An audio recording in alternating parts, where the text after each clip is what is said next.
अस्सलाम वालेकुम in my YouTube channel. कैसे हैं आप सब? उम्मीद करती हूँ सब खैरियत से होंगे। सबको अल्लाह पाक अपने हिफ्ज़ व अमान में रखे। तो जी, ये था नाश्ता वीकेंड का। और नाश्ता तो नहीं, ब्रंच कह सकते हैं आप, बिकॉज़ दिन का खाना और सुबह का नाश्ता मिक्स होता है। और यहाँ पर जैसा कि सर्दियाँ हैं शदीद, ठंड है, तो जिसकी वजह से बस हम अपनी टीवी लाउंज में या डाइनिंग टेबल पे बिल्कुल भी नहीं बैठते, बस बच्चों के कमरे में होते हैं। और वहीं पे हमारा रात का खाना, चाय, इवन के नाश्ता, ईच एंड एवरीथिंग हम बच्चों के कमरे में ही बैठ के बच्चों के साथ अपना खाना एंजॉय करते हैं। तो बस क्योंकि सर्दी है, तो सर्दियों में जो कमरा ज़्यादा गर्म है, बस वहीं पे टाइम गुजारते हैं। और यहाँ पर मैं बना रही थी नाश्ता करने के बाद ये पकवान, क्योंकि मौसम भी है और दिल भी बहुत चाह रहा था। शाम की चाय के साथ अक्सर बहुत क्रेविंग होती है, तो कुछ ऐसा ही खाने को दिल भी चाहता है। तो यहाँ पर मैं डाल रही थी अपने सॉस पैन में ब्राउन शुगर, साथ में ब्राउन शुगर मैंने ऐड की थी, और साथ में कुछ मैंने वाइट शुगर अपनी वो ऐड कर दी थी रेगुलर जो होती है, और साथ में मैंने इसमें ऐड कर लिया था 2 कप पानी।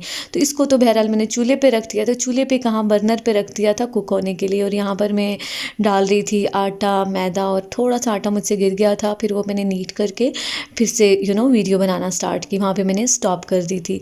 तो यहाँ पर आप देख सकते हैं मैंने 3 कप आटा ऐड किया था, 2 कप मैंने मैदा ऐड किया था, और इसमें मैंने हाफ़ या पौना कप मैंने सूजी ऐड की थी।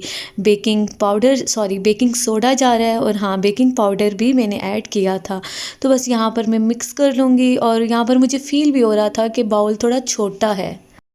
तो मैंने कहा अब क्या हो सकता है, इसी पे मैं भी गुज़ारा करती हूँ। तो बहरहाल मिक्स करने के बाद हाथ की मदद से मैंने इसमें मज़ीद ऐड कर दिए थे अंडे 2 अदद, और साथ में मैंने इसमें ऐड कर दिया था अराउंड 4 टेबलस्पून घी। ये घी गरम नहीं था, रूम टेम्परेचर पे ही था। इसको मैंने चूल्हे के करीब रख दिया था ताकि ये थोड़ा नॉर्मल हो जाए। वैसे तो सर्दियाँ हैं, हर चीज़ ही बहुत ठंडी हो जाती है। और यहाँ पर आप देख सकते हैं हमाम दस्ते में मैंने सौंफ भी ऐड किया था, और यहाँ पर मैंने कुछ थोड़ी सी चुटकी भर शायद अजवाइन भी ऐड कर दी थी। तो मैं उनको क्रश कर रही थी, तो क्रश करने के बाद वो ऐड कर रही थी। इलायची भी ऐड की थी, और यहाँ पर अब मैं 3 टेबलस्पून सेसमी सीड्स ऐड कर रही हूँ, 2 टेबलस्पून मैंने क्रश किया हुआ नारियल ऐड किया है, और अगेन मैं इसको अच्छे से मिक्स कर लूँगी। तो बस यहाँ पर ये इसको अच्छे से मिक्स करने के बाद, ताकि एक जैसे रेत के ज़र्रे होते हैं उस टाइप का इसका टेक्सचर आ जाए। तो अब मैं आती हूँ नेक्स्ट स्टेप पे। यहाँ पर मिक्स करने के बाद अब मैं आपको दिखाती हूँ कि मैंने इसमें वो जो जो बेसिकली मैंने बनाया था, जो ब्राउन शुगर और वाइट शुगर का मिक्स, वो देख सकते हैं आप। इसकी कंसिस्टेंसी भी जब ये डलेगा, तो ये गर्म नहीं था और ना ही ठंडा था। जैसे नीम गर्म टाइप होता है, जिसको आप बहुत इजीली बर्दाश्त कर लें, उस टाइप का इसका नीम गर्म ही कह दें कि नीम गर्म इसका टेम्परेचर था। तो बस अब मैं थोड़ा थोड़ा करके वो ऐड कर रही थी। तो बस मैं इसको गोंद लूँगी नॉर्मली, जैसे हम आटा गूंदते हैं। तो बस यहाँ पर मिक्स करने के बाद, अच्छे से गूंद लेने के बाद, इसकी फ़ाइनल लुक आप देख सकते हैं।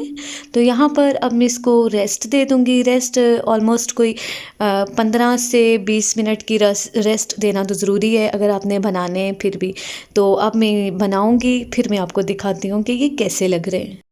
तो यहाँ पर आप देख सकते हैं मैंने नॉर्मल जैसे पराठे का हम पेड़ा लेते हैं गोल सा, उसको अच्छे से बना के बेल लिया है। बेल लेने के बाद इसकी थिकनेस भी आप चेक कर सकते हैं। यहाँ पर डिफरेंट शेप्स के मेरे पास सांचे थे, तो बस मैं उनके अकॉर्डिंग इनकी शेप दे रही थी, जो कि नॉर्मल साइज़ की थी। और क्योंकि मैं बच्चों के पसंद के अकॉर्डिंग शेप बना रही थी, बच्चे मुझे कह रहे थे सर्कल शेप बनाएं, कभी कह रहे थे स्टार शेप बनाएं, हार्ट शेप बनाएं, तो मैं बच्चों की वजह से शेप डिफरेंट दे रही थी। वैसे जो हमारे बेसिक बनते हैं ये केपी केक की एक ख़ास सौगात है पकवान। तो ये जो नॉर्मल हमारा जो सॉसर का साइज़ होता है, उसी के अकॉर्डिंग ये ऐसे गोल सर्कल नुमा शेप में हमारे ये पकवान बनते हैं। तो इनका टेस्ट वैसा ही होगा, जस्ट शेप जो है ना मैंने डिफरेंट दे दी है। एक कुकीज़ टाइप इनकी लुक आ रही है। तो आप ज़रूर ये ट्राई कीजिएगा और मुझे फ़ीडबैक भी दीजिएगा। तो यहाँ पर बस अब मैं इनको फ्राई कर रही थी, साथ साथ चाय भी बन रही थी। तो यहाँ पर हम इनको एंजॉय करेंगे चाय के साथ। तो सर्कल शेप में मेरे ये पकवान बन गए हैं, और इनकी लुक देखें आप, और अभी भी देख के मेरे मुंह में पानी आ रहा है। बहुत ही टेस्टी थे। और साथ में ये स्टार शेप में, वो भी ये मैंने नहीं बनाए थे, ये आयशा बना रही थी मेरे साथ, क्योंकि उसको बड़ा शौक हो रहा था, और मुझे लग रहा था चलो कोई नहीं, हम बनाते, उसके लिए भी एक एक्टिविटी हो गई है और इंजॉय कर रही है।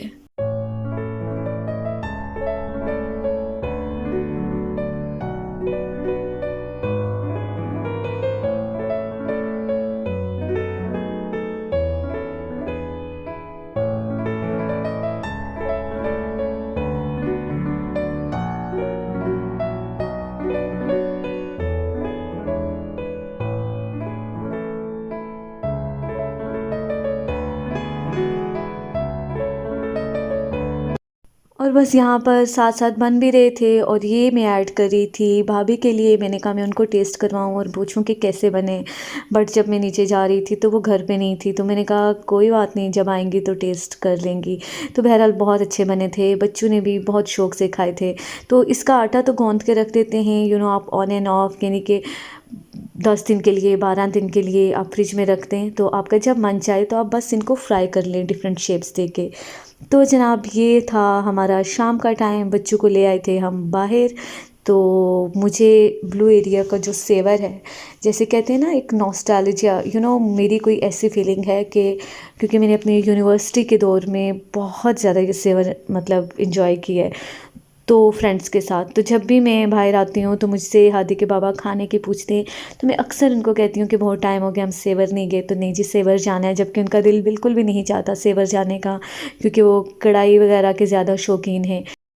तो बस यहाँ पर हम खाना खाने आ गए थे और यहाँ पर मेरा तो फेवरेट पुलाव और शामी कबाब आ गए थे। और बच्चे तो ज़्यादा फ़ास्ट फूड के शौकीन हैं और उनके लिए हमने उन्हीं के टेस्ट के अकॉर्डिंग मंगवा लिया था जो उनको चाहिए था।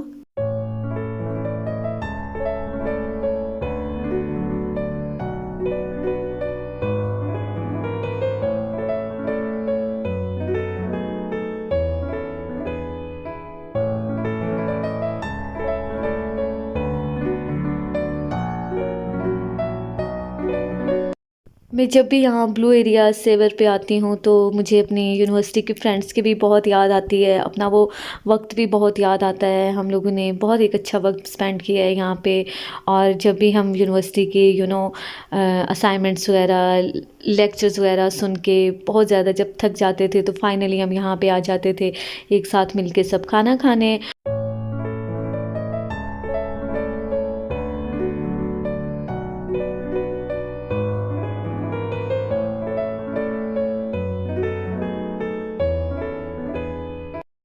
तो बस यहाँ पर अब हम जा रहे थे घर और ये काफ़ी टाइम हो गया था, ऑलमोस्ट कोई रात के ये टाइम हो गया था 10:30-11 का। और ठंड भी शदीद थी और इस सर्दी के मौसम में अपना बहुत ख़्याल रखिए, क्योंकि बहुत ज़्यादा ठंड है और सर्दी से ख़ुद को बचाइए। तो बाहर भी आप बाहर तो जाइए, लेकिन बाहर जाने से पहले अपना मुकम्मल एक प्रॉपर इंतज़ाम करके।